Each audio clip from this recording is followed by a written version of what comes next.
Alright, what's up, everyone? Welcome to my American Horror Story season tier list.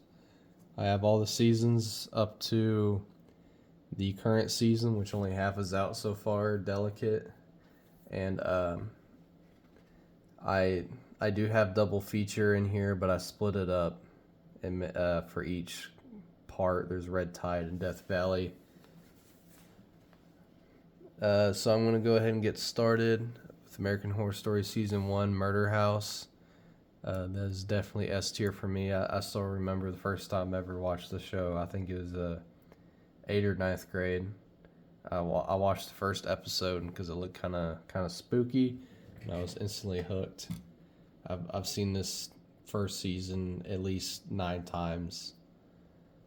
It's one of the best seasons of TV, I believe, and it's you can tell the creators really cared back then, and all their ideas were fresh, and it really shows in this season.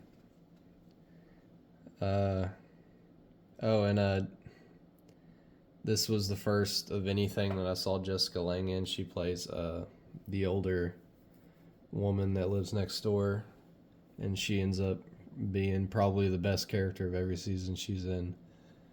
So next is Asylum. This is a lot of people's favorite season. It is not my favorite, but it is really good. There's a lot of stuff I didn't care about, like the alien storyline and the fake Anne Frank stuff. I didn't care about any of that. I liked more of just the insane asylum stuff itself, and the possession stuff, the evil stuff, the serial killer stuff. I'll put it at the top of A. Again, Jessica Lange was the best character in that. Coven. I really like Coven. I like it a little bit less than Asylum. And again, Jessica Lange was the best character in that too. Coven's really fun. It also kind of drags on a little bit. Freak Show. Freak Show for me is S tier, right behind season 1. It has a lot of unique characters, a lot of people with real disabilities that they added in. They have the world's smallest woman. They have that guy with his arms are messed up, and some other stuff. But I don't think Jessica Lange's character was the best in this. I think the main character, I forgot his name, the guy with the crab hands, which is there was a real life guy that had those hands. He was the best character. Hotel. A lot of people hate on Hotel, but I really liked it. I'm gonna put it in S tier, right behind Freak Show. I was a little worried about Lady Gaga in it because I hadn't seen anything that she acted in, but she actually did really good. And the guy that plays the main character ended up being one of my top characters of the entire series. It was such a cool season, and they had the Devil's Night with all the serial killers coming into the hotel and all that. It was just really fun, and there's a lot of good stuff in that one. Roanoke, I did not like. First time I watched it very much. I thought it was a step in the wrong direction. It just got kind of lazy, but throughout the years, I learned to appreciate it more. I'm gonna put it in B. I do like it now. I don't think it's as good as the other ones. Cult at times was super fun, and then at times it just felt like propaganda, like political whatever, just kind of like shoved down your throat. I'm gonna put it at the top of B, in front of Roanoke. It was a really fun season, though, and there's There's that one guy. This was his first season of the show. I forgot his name. I think Billy Eichner. I think, which I never seen anything that he was in besides this season, and he was really good in it. And then I watched his show Billy in the Streets or something like that, and that was really funny. And then he ended up being really good in the other stuff he was in. Apocalypse. Apocalypse is the season I was waiting on since season 3 came out, and people were realizing there's kind of a theme going on. And with all the connections and all the similar characters. And I think they could have done better in some places, but I think they wrapped it up very well. I'm going to have to put Apocalypse. Oof. I don't know if it should be behind Asylum or Coven. It is A tier. I'll put it behind Asylum. I feel like it stayed interesting at more times than Coven did. 1984. I liked the characters. I did not like the story of the dialogue. I thought the dialogue was awful, and that the creators basically just like gave up and just tried to write the most schlocky whatever.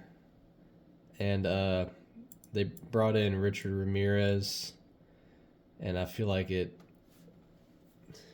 he was a real guy, and he was just awful. But in this, they basically made him a superhero. In Hotel, he gave off a bad feeling. Like, you'd see him, you're like, oh, that guy's bad, and you know who he is, who he's supposed to be, and it just felt like an evil presence at the Devil's Night in Hotel. But in this, he was like I felt like they're trying to like make him like Batman or something. Is stupid. I put it in D. No, C. Yeah, C's good. Red Tide. That was the first half of the double feature. Red Tide was really fun. The only complaint I really have is the vampires were wearing the 80s outfits for no reason. I thought that was just kind of shoved in there because they thought it was funny or something. But it had Macaulay Culkin in it, which he's still a great actor. And the whole story was super interesting. I really liked it. I'm going to put it in front of Coven. It was a bit predictable, though. I was kind of figure out what would happen like halfway through. Death Valley, I did not finish it. I thought it was awful. Like the worst thing they ever put out. On par with a lot of the American Horror Stories episodes, the single one-off stories. A lot of those are just awful, and I felt like this should have been that.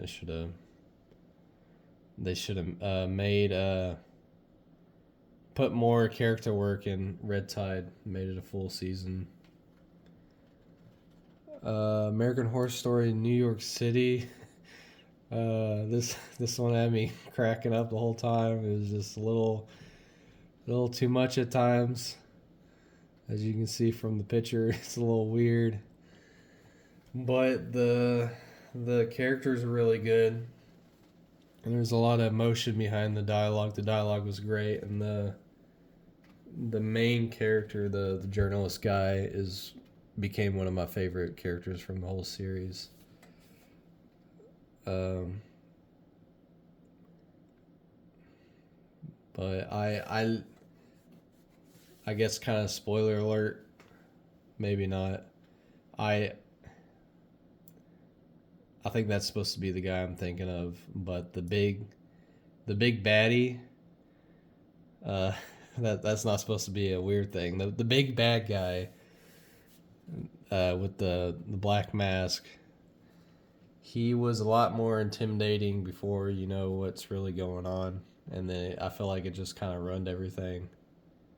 I'm gonna put this season New York City at the end of A, And about halfway through, I kind of figured out what was going on with this. It's a allegory for something.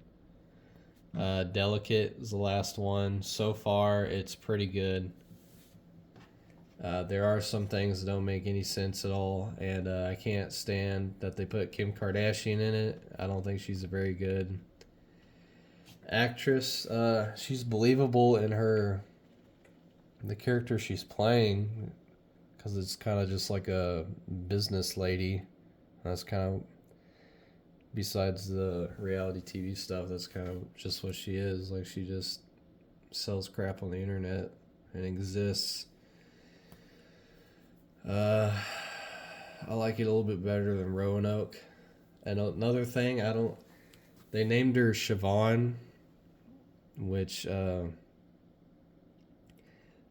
I can tell they only did that because of the character Siobhan from Secession, and I felt like that's definitely just like a head nod to that show, to Siobhan, because she's like a boss girl character, but Siobhan in Secession is a million times better character than Kim Kardashian's character in this season. I don't know. I'm rambling, but yeah, that's basically it. If I were to rank the double feature as a whole, I'd put it behind. No, I put it in front of AHS. Red Tide brings it up. Death Valley brings it way down. But as a whole package, it's a little bit better than 1984. I've seen some people rank 1984 as their favorite. I completely disagree. The only thing I did like it was the character. There's really good characters in it besides the Richard Ramirez character. Basically, superhero serial killer guy is dumb. Okay, that's the end of the video. Thanks for watching.